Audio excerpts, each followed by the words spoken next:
명함을 추첨해 성함을 호명하겠습니다. 추첨해 주시죠. 네.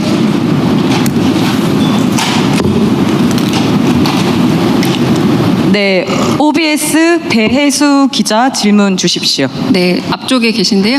마이크 전달 부탁드립니다. 네, 질문 기회 주셔서 감사합니다. 저번 30일 기자회견 때도 교육 문제에 대해서는 좀 질문이 안 나와가지고요. 제가 또 수험생을 둔 학부모다 보니까 이 교육 문제에 대해서 관심이 큰데, 저희 지금 입시 제도가 큰 축이 이제 정시와 수시 아닙니까? 네. 이제 어떤 입시 전형의 기회를 좀 늘려주고 수험생들한테는 좀 부담을 줄여주자 뭐 이런 취지인 것 같은데, 근데 실제 학교 교육 현장에서는 이 두 가지 거를 다 학생들이 준비하는 바람에 굉장히 이중 부담이 큽니다. 그래서 이제 뭐 이 부분에 대해서 좀 문제점들이 지적되고 있고, 그리고 제가 뭐 대통령님 서울대 뭐 10개 만들기 이런 거에 대해서는 들어봤는데, 그 외에 뭐 교육 철학이라든가 뭐 입시 제도에 대한 방향성 이런 거에 대해서는 구체적으로 좀 접할 기회가 좀 제가 뭐 이게 좀 부족해서 그러겠지만 좀 없었는데, 이번 기회에 좀 입시 어떤 방향성 또 변동 가능성이 있다면 또 교육 철학 이런 부분들에 대해서 좀 말씀을 해주시면 도움이 될 것 같습니다. 교육 과정 또는 교육 내용, 지향점 이런 것들이야 당연히 대대적인 개편을 해야 된다는 점 분명하죠. 예를 들면 우리가 대량 생산 사회에 맞는 교육을 꽤 오랫동안 잘 해왔고, 거기에 이제 경제 성장의 토대가 됐지 않았겠습니까? 그래서 모든 사람을 똑같은 능력을 가지는 공장 노동에 적합한 정형화된 노동에 적합한 사람으로 키워냈는데, 이제 이게 이제 한계에 다다랐다는 걸 모두가 인정하게 됐죠. 개성과 창의성이 중요한 그런 시대가 됐는데도 교육 현장이 과연 그에 맞게 바뀌고 있느냐는 점에 대해서는 의문이 있죠. 모두가 그렇게 바뀌어야 된다고는 하면서도 예를 들면 교육 공간의 문제, 교수 인력의 문제, 또 재정의 문제, 프로그램의 문제 이런 것들 때문에 방향을 잘 못 바꾸고 있죠. 그걸 어떻게 그럼 구체적으로 실행해 나갈 거냐가 핵심이 아닐까 싶어요. 교육 내용의 문제가 그렇다면 이제 교육 과정에서 발생하는 과도한 경쟁의 문제, 이게 사실 과도한 경쟁에서 오는 문제 아닙니까? 근데 과도한 경쟁을 그대로 둔 상태에서 이 경쟁을 어떻게 합리적으로 할 것이냐, 수시로 할 거냐, 정시로 할 거냐, 뭐 정시는 또 어떻게 할 거냐, 뭐 수시는 어떻게 할 거냐, 비중은 어떻게 할 거냐, 온갖 논쟁거리가 나오잖아요. 그런데 그거는 결국 지금 현재와 같은 이런 최악의 경쟁 상태를 해결하지 않으면 그 문제는 영원히 해결이 안 될 겁니다. 그래서 우리가 입시 정책이라고 하는 것을 바꿔서 난리, 안 바꾸면 안 바꿔서 난리. 왜냐하면 원래 난리거든요. 그래서 저는 교육 입시 정책, 입시 제도 자체를 어떻게 개편하는 게 문제를 해결하는 거냐, 저는 거기에 별로 큰 비중은 없다고 생각해요. 근본적으로 경쟁 과잉 상태이기 때문에요. 그러려면 결국은 다시 본원적인 문제로 되돌아가서 어떻게 더 많은 기회를 만들어낼 거냐, 결국 어떻게 더 많이 성장할 거냐, 어떻게 더 많이 기회를 골고루 나눌 것이냐, 결국 그 문제 귀착된다고 생각합니다.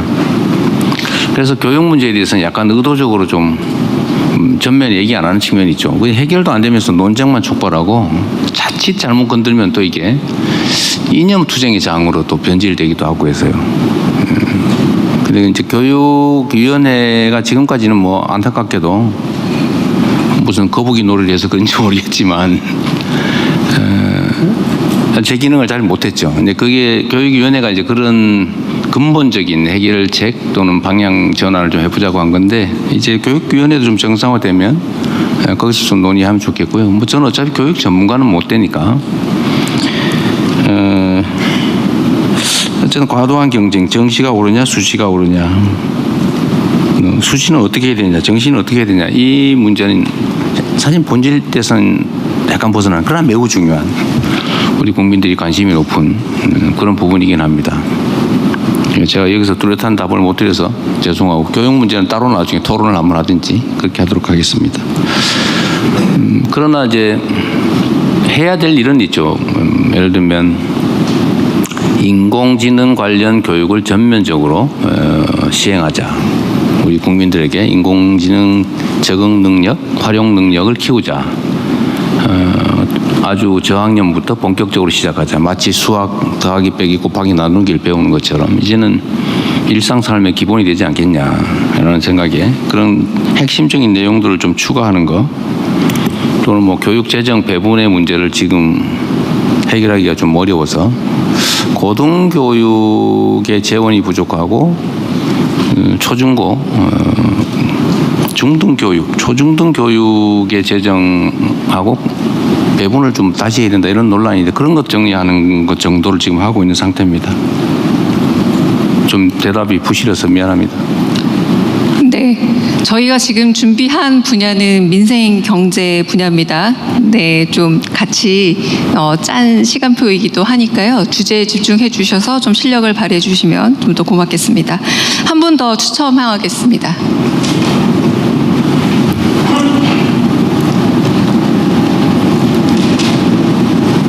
네, 아시아경제 임철영 기자 질문 주십시오. 네, 임소영 기자 손 들어주시면 마이크 전달드리겠습니다. 네, 민생 경제 관련 질문이면 좋겠습니다. 네, 아시아경제 임철영 기자입니다. 우선 취임 후 100일 동안 대한민국을 앞으로 나아가게 해주셔서 감사합니다.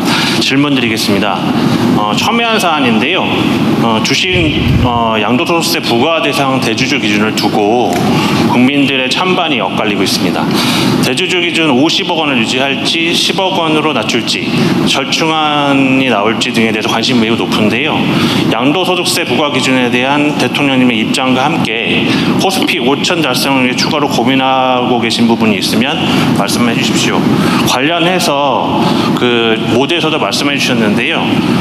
부동산으로 돈 벌 생각하지 마라 이렇게 선언을 하셨는데요. 그 부동산의 대기자금이 자본시장이나 금융시장으로 넘어가지 않는 이런 부분에 대해서도 분명히 뭐 고민이 있으실 거라는 생각이 드는데요. 현재는 굉장히 미미한 수준이라는 평가가 많습니다. 보다 선명한 유인책이 필요할 것 같은데 이에 대해서도 답변 주시면 감사하겠습니다. 과거에는 우리 국가경제 전체 측면에서 가용한 자본의 양이 매우 부족했죠. 근데 지금은 총량으로는 부족하지 않은 상태에 도달했다고 생각이 됩니다. 저는.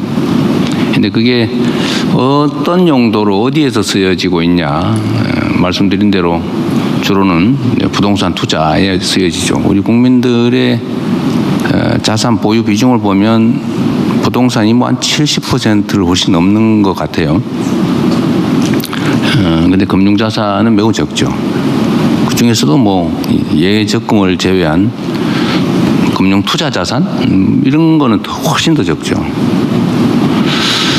그런데 우리 국민들 중에 일부는 이미 소위 서학개미라고 해가지고 이제 해외 선진 그 주식시장에 투자하지 않습니까?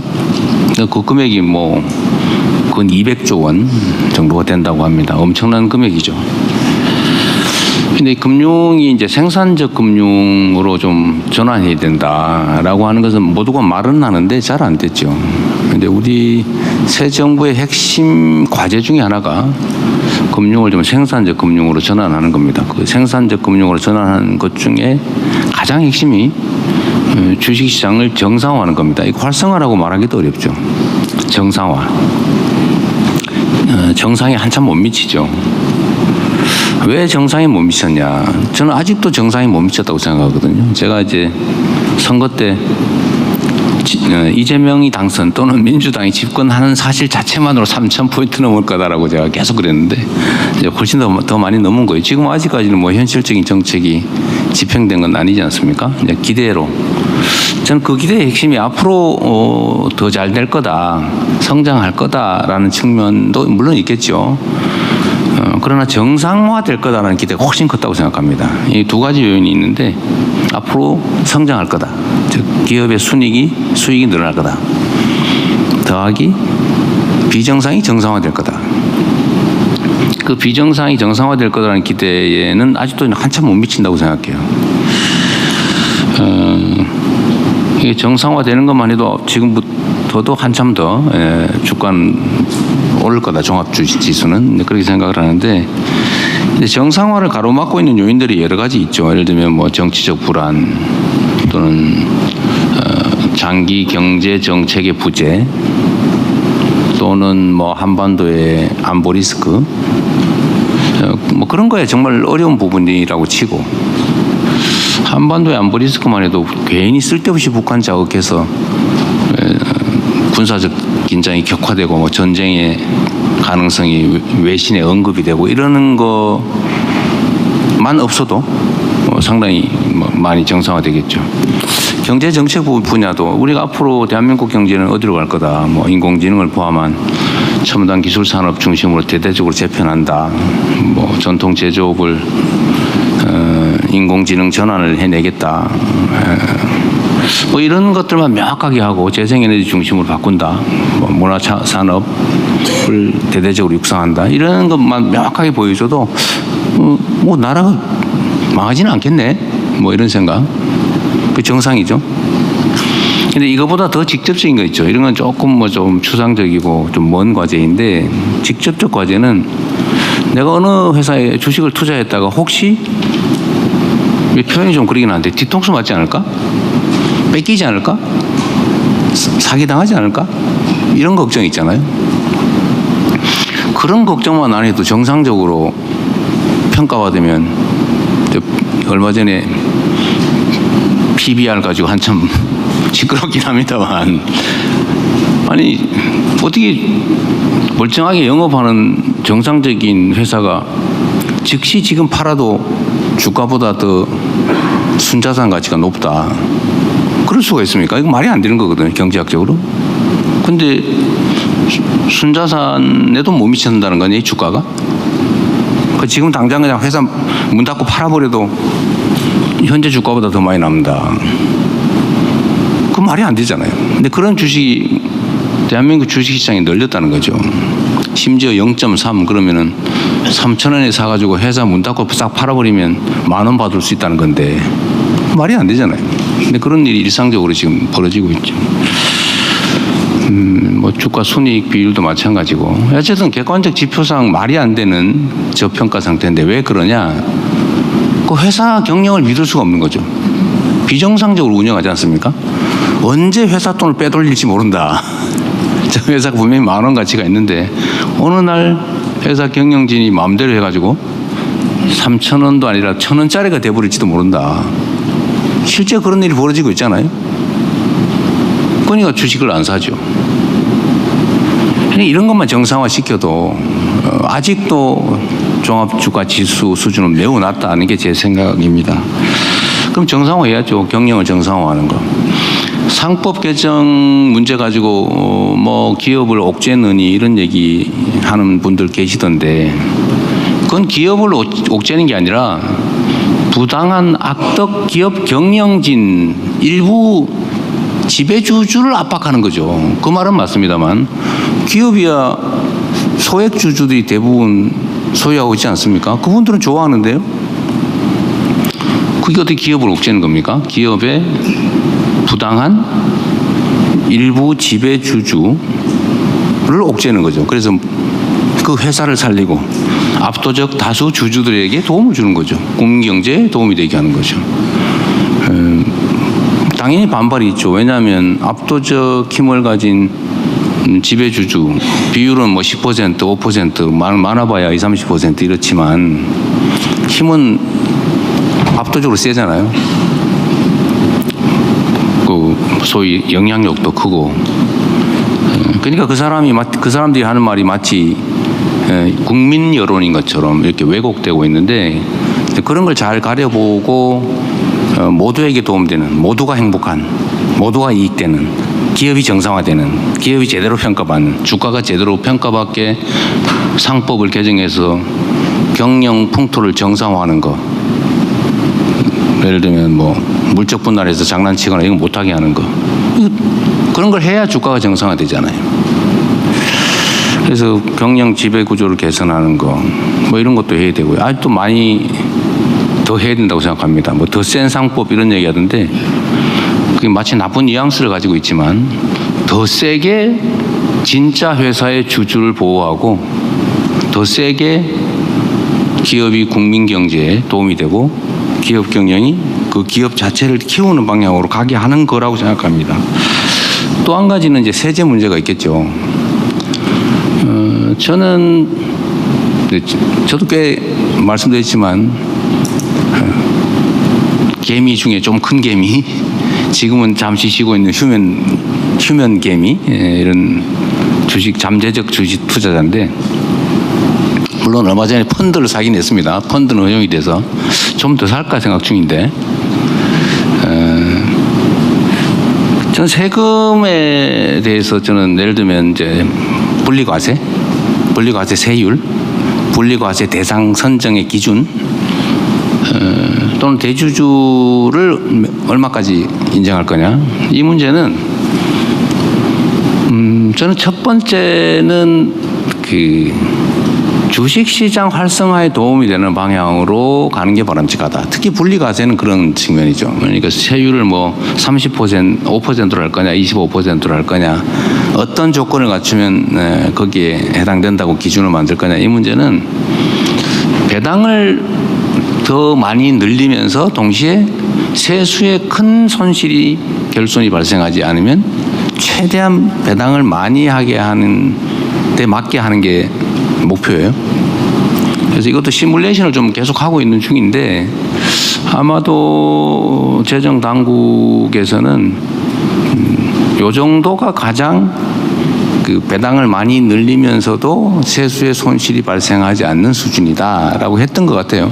근데 문제는 이거 시뮬레이션이니까 진실은 아니죠. 필요하면 거기에 맞춰서 저는 얼마든지 교정할 수 있다고 생각합니다. 그렇게 해야죠. 입법 과정에서도 그렇게 할 수 있고, 일단 시행한 다음에도 이거 아니네 라고 하면 바꿀 수 있는 거죠. 근데 대주주의 50억, 10억 문제는 저는 사실 그렇게 생각했죠. 지금도 그 생각은 근본적으로 변함이 없어요.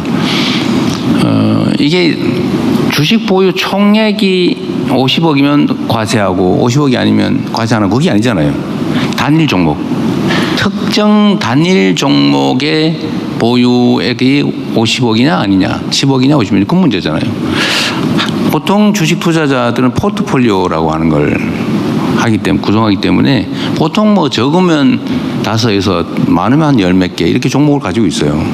분산하죠, 이렇게. 한 바구니에 계란 담지 마라. 그때 아주 중요한 정식 격언 아닙니까? 그러다 보면 이게 몇 개로 분산된다고 하면 그게 50억이 한 개 종목을 50억 사는 사람은 없거든요. 특정한 예외 말고는. 그 50억까지 그걸 면세해 줘야 되냐, 한 개 종목에 대해서 라는 생각을 지금도 해요.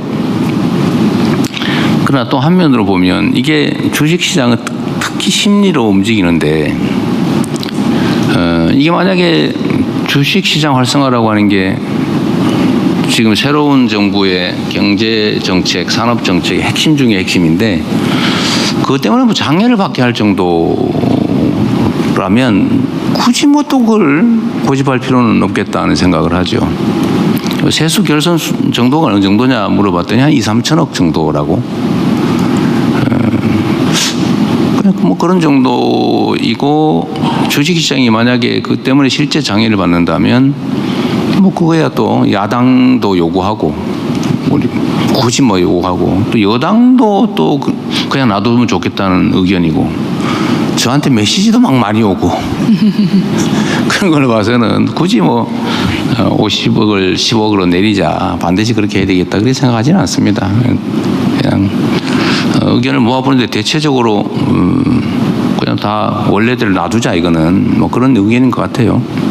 그리고 이거를 이유는 잘 알 수 없지만 주식시장 활성화 정책의 의지를 의심하는 시험지 비슷하게 또 느끼는 것 같아요. 그렇다면 뭐 굳이 그걸 끝까지 유지할 필요가 있을까, 그런 생각을 합니다. 그래서 그거는 뭐 국회 논의에 맡기도록 할 생각입니다. 말이 좀 길었는데 하여튼 주식시장 정상화는 아직도 한참 멀었다. 그리고 주식시장 정상화를 넘어서서 이제 우리 경제가 이제 회복될 거고 또 회복돼야 되고요.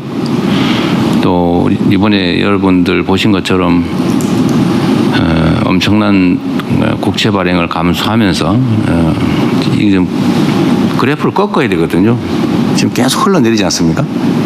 우하향으로. 근데 이걸 턴을 해야 됩니다. 이게 방향을 바꿔야 되는데 엄청난 에너지가 필요하죠.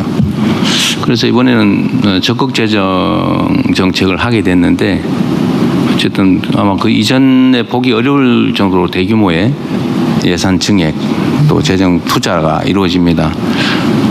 정부의 의지도 그렇고 또 방향도 그렇고 또 실제 실탄의 수준도 매우 많아서 이게 이제 현실적으로 경제 성장 발전에 기여하면서 기업의 순이익, 기업의 이익을 늘리는 게 현실화되면 이제 그때부터 다시 또 한 단계 더 우리 주식시장이 업되겠죠. 그리고 이제 더 근본적으로는 우리 국민들이 새로운 투자 수단을 하나 갖게 만들어야죠. 그리고 지금 제가 취임할 선거 때, 선거 당시보다 그때 한 6, 700포인트 이 정도였는데 지금 3,300이니까 한 6, 700 정도 포인트가 늘어났고 그 사이에 아마 시가총액이 늘어난 것만 되게 한 3, 400조 원 정도가 될 텐데 어쨌든 이 정치가 정상화되는 것만으로도 대한민국의 국부가 3, 400조가 는 겁니다. 정상화되는 것, 일부 정상화된 것으로. 그래서 대한민국의 국부도 좀 늘리고 투자 수단도 또 추가로 만들고 기업들은 자금 조달을 좀 더 용이하게 하고 벤처 스타트업들이 쉽게 자금 조달해서 새로운 사업 시작하고 이렇게 좀 새로운 경제 생태계를 만들어낼 수 있을 거다. 그냥 꼭 만들 거다 이렇게 말씀드리겠습니다. 네. 네, 저희가 놀랍게도 질문 3개에 시간이 40분가량 흘러가고 있습니다. 점점 짧아질 테니 걱정하지 마세요. 네. 그래서 기자님들 질문 하나씩만 더 많은 질문을 받기 위해 좀 부탁드립니다. 이번에는 대통령께서 직접 지목하셔서 2개의 질문 받습니다. 마찬가지 민생 경제 분야고요. 손 들어주시면 대통령께서 지목해 주시면 됩니다. 아, 제가 얼굴을 잘 몰랐어요. 네. 그냥 통신사 중에 전국 통신사 중에 누가 하나 하도록 하시죠. 네, 통신사 중에 그때 계속 이런 순서가 있어서요. 아, 있어요? 네. 근데 제가 하면 누구를 고르면 누구한테 배제된 사람들이 다 싫어할 것 같아서. 그냥 감으로 지목해 주셔도 다시 한번 손 들어주세요. 앞줄에 먼저 하십시오. 네. 네. 제가 선택을 하면 제가 이게 일종의 결정 장애 중에 하나일지도 모르는데 어떤 걸 선택한다는 것은 어떤 걸 배제한다는 거잖아요. 제가 그래서 사실 여의도에 있을 때도 제 편을 안 만들었습니다. 왜냐하면 제 편을 만드는 순간에 편이 아는 사람은 다 남이 되더라고요. 그래서 너무 등거리 정치를 하다 보니까 가까운 사람이 없는 거 아니냐, 외톨이 아니냐 이런 얘기가 들었는데 하여튼 그건 제 성격 때문이니까 이해하십시오. 질문 기회 주셔서 감사합니다. 저는 매일경제신문 오수연 기자입니다. 네. 저는 국가부채에 관한 질문을 좀 드리고자 하는데요. 국가부채가 굉장히 빠르게 사실 늘고 있는 게 사실이고 네. 이에 대한 우려가 적지가 않습니다. 그 정부가 추진하고 있는 확장적 재정 기조에 대한 이견은 사실 많지 않고 네. 공감을 하는 분위기이지만 그 추경을 연이어 편성하면서 이제 국채 이자도 많이 늘고 네. 있고 또 새 정부가 아주 의욕적으로 추진하고 있는 정책들이 사실 적지 않은 재정을 필요로 하고 있습니다. 예를 들어서 한미동맹 현대화로 인해서 국방비가 굉장히 급격하게 늦게 될 테고 또 양보법 같은 법안도 아마 재정을 필요로 할 테죠. 그래서 사실 국가 부채에 대한 고민이 누구보다 대통령께서 많으실 텐데 재정의 역할 확대 그리고 재정 건전성이라는 상충되는 정책 목표 사이에서 어떻게 균형을 맞춰 나가실지에 대한 대통령 생각을 부탁드립니다. 네. 우리 국민들께서 많이 걱정하는 부분 중에 하나죠. 그리고 이제 드디어 1,000조가 넘었다 뭐 이렇게. 근데 지금 뭐 1,000조는 옛날에 이미 넘어버렸기 때문에 또 어떤 기준으로 큰일 났다, 얼마 넘었다 이렇게 할지 모르겠어요. 사실 국채 규모의 절대액은 별로 중요하지 않아요. 그 경제 규모에 따라 다르거든요. 전 재산이 100억인 사람이 빚을 3천만 원 졌다. 사실 뭐 충분히 갚을 수 있다면 그리고 그 돈으로 투자해서 3천만 원 이상의 돈을 벌 수 있다면 그거 안 할 이유가 없는 거죠.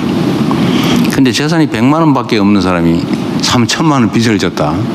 빚이 2천만 원이었는데 신용 불량이었는데 1천만 원 더 빚졌다. 이 큰일이죠. 그래서 이 절대액으로 얘기할 건 아니다. 우리가 대개 지금 한 2,700조 원 가까이 GDP가 되는데 부채가 이번에 저희가 이제 약 100조 원 가까이 이제 국채 발행을 하게 되면 부채 비율이 대개 한 50% 약간 넘는 뭐 그 정도가 될 겁니다. 근데 다른 나라들의 경우를 보면 대개 100%가 넘고 있어요 이미.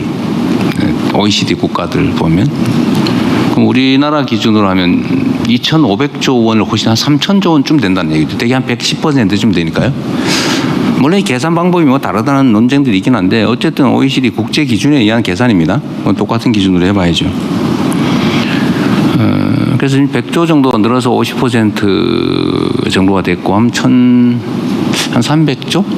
뭐 이 정도 정확한 수치 모르겠어요. 왔다 갔다 할 텐데 100조 원 정도를 지금 투자해서 이것도 이제 써 없애는 게 아니고 주로는 이제 생산적 분야에 투자할 거라서 기술 투자, 연구개발 뭐 그런 거 아닙니까? 그렇게 해서 저는 이게 씨앗 역할을 해가지고 그보다 몇 배의 국민소득 총생산 증가를 가져올 거라고 봐요. 그리고 충분히 돈을 벌어서 갚을 수도 있고 또 경제 규모가 연간 보통 뭐 한 지금 한 50조씩 매년 증가를 하니까 명목 상승률까지 하면 실질 성장률 더하기 명목 성장률 더하면 되게 한 50조 뭐 많으면 60조 이렇게 늘어나는데 뭐 한 3, 4년 늘어나면 몇백 조가 또 늘어나기 때문에 요 부채를 계산하는 비율을 계산하는 모수가 또 늘어나서 비율은 오히려 떨어집니다. 잘하면 떨어질 수 있죠. 더 근본적인 거는 지금 저번 정부가 2, 3년 동안 했던 것처럼 세금 깎아주고 재정 없으니까 안 쓰고 이러면 잠재 성장률 이하로 성장이 돼서 올 전반기처럼 마이너스 0.2% 1분기가 그렇다는 거예요. 경제가 죽어요. 그러니까 아끼는 건 좋은데 배고파가지고 막 일을 못할 정도면 그 외상으로 옆집에 식당에 밥 먹고 일을 해야지. 이 절대 빚지면 안 돼. 그러니까 칡뿌리 캐먹고 막 맹물 마시면서 일 못하고 그럼 죽어요. 이 경제를 이렇게 운영하면 안 된다는 거죠. 지금은 부채를 만들었을 때 지금 100조를 만들었으면 이 돈으로 그 이상을 만들어내서 얼마든지 갚을 수 있기 때문에 지금은 그렇게 해야 될 때다라고 생각합니다. 저는 오히려 재정 관료들 입장에서는 자꾸 걱정을 하길래 우리 일부의 비난이나 이런 데 너무 연연하지 말자. 이 결과가 말해준다. 라고 제가 설득을 했습니다. 제가 현재 지지율에 너무 연연하지 말자. 우리는 퇴임하는 마지막 그 순간의 국민의 평가, 즉 마지막의 지지율, 이게 제일 중요하다. 제가 끊임없이 계속 그렇게 얘기하거든요. 그래서 지금은 왜 빚을 그렇게 많이 졌냐 이렇게 얘기하느라고 그러면 그 비난을 피하기 위해서 그냥 있는 재정으로 운영을 하면 경제가 살아날 수가 없죠. 그래서 터닝 포인트를 만들기 위한 불가피한 조치다라고 말씀드리고요. 이 100조 때문에 비율이 뭐 대폭 늘어난 것도 아니고 그 결과물 때문에 오히려 더 나은 결과를 만들 거다라고 얘기할 수 있습니다. 그리고 재정 집행이나 경제 운영은 투명해야죠. 지금까지 전 정부가 장부에 없는 빚을 진 게 한 90조 돼요. 아니, 돈이 없으면 장부에다 쓰고 써야 될 거 아닙니까? 장부에 안 쓰고 실제로 빚을 낸 게 90조쯤 된다고요. 그럼 그렇게 할까요? 예를 들면 그렇게 하자는 건 전혀 아닐 것 같아요. 그러는 바람에 뭐 여기저기 기금 먹거리를 다 박박 긁어 쓰는 바람에 기금도 제 역할을 못하고 위험해지고 장부상 국가 부채 비율은 뭐 안 늘어난 척했지만 실제로는 아주 악성 부채가 늘어난 거죠. 이렇게 경제 운영을 하면 안 된다. 그래서 다 터놓고 하자 그냥 있는 대로. 그래서 100조씩이나 하는 얘기를 들을 거 감수하고 저희는 지금은 밭에 씨를 뿌려야 되는데 뿌릴 씨앗이 없으면 씨앗 값을 빌려서라도 씨를 뿌려야 된다. 그리고 가을에 훨씬 더 많은 수확을 거둬서 가뿐하게 갚으면 더 낫지 않을까 생각합니다. 네. 네. 그러면 말씀 마치신 거죠? 네. 네. 이번에는 제가 한 분을